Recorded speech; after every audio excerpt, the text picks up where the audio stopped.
South Africa is quietly building a new city, a 15 billion rand megaproject rising on the outskirts of Durban. But behind the glossy malls, the luxury apartments, and the headlines of economic progress lies something much bigger, a story of power, influence, and control. Because this isn't just about a new shopping mall, it's about who owns the future of South Africa's cities. In this report, Border Files takes you inside the Westown project, a so-called new city of the West, to reveal what's really happening, who's funding it, who's benefiting from it, and why this development could quietly reshape the balance of power in KwaZulu-Natal, and perhaps the entire country. This is the story mainstream media won't touch. A city built from private capital, public partnerships, and the subtle rise of corporate urbanism in Africa. Just 30 kilometers from Durban's coastline, bulldozers roar and cranes slice through the skyline. This is Westown, a new, privately driven city being built piece by piece. Developers call it a place where families thrive and businesses flourish. But the scale, it's staggering.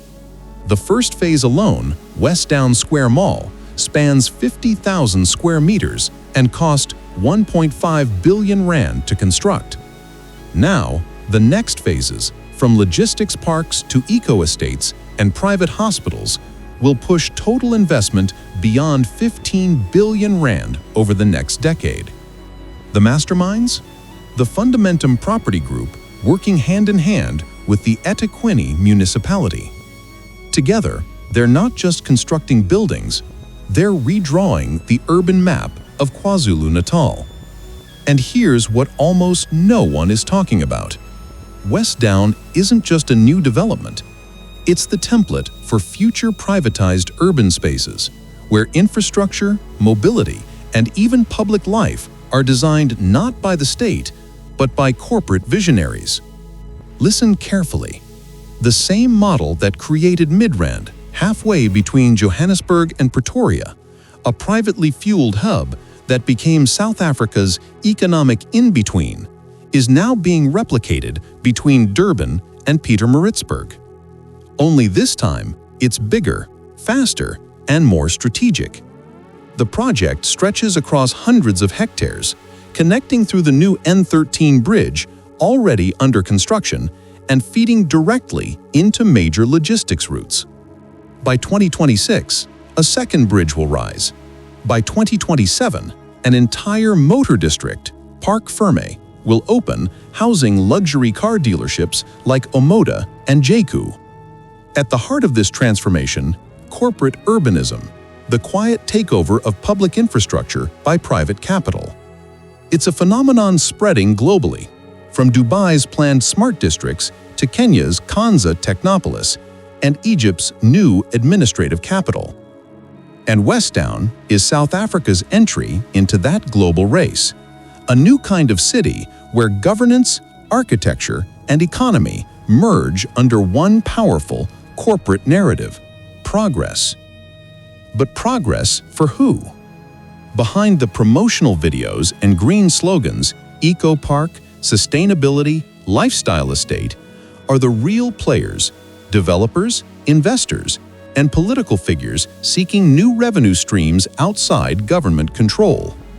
While the state struggles with power cuts, decaying infrastructure, and municipal debt, Westown offers an alternate system, one that answers to boardrooms, not ballots.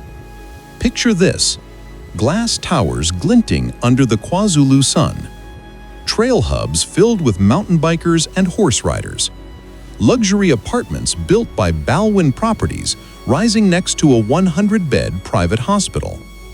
Every element of a functioning city, but without the state's fingerprints. The roads, funded through public-private agreements. The businesses, leased by global brands. The lifestyle, curated for the elite. It's not chaos, it's design, strategic design.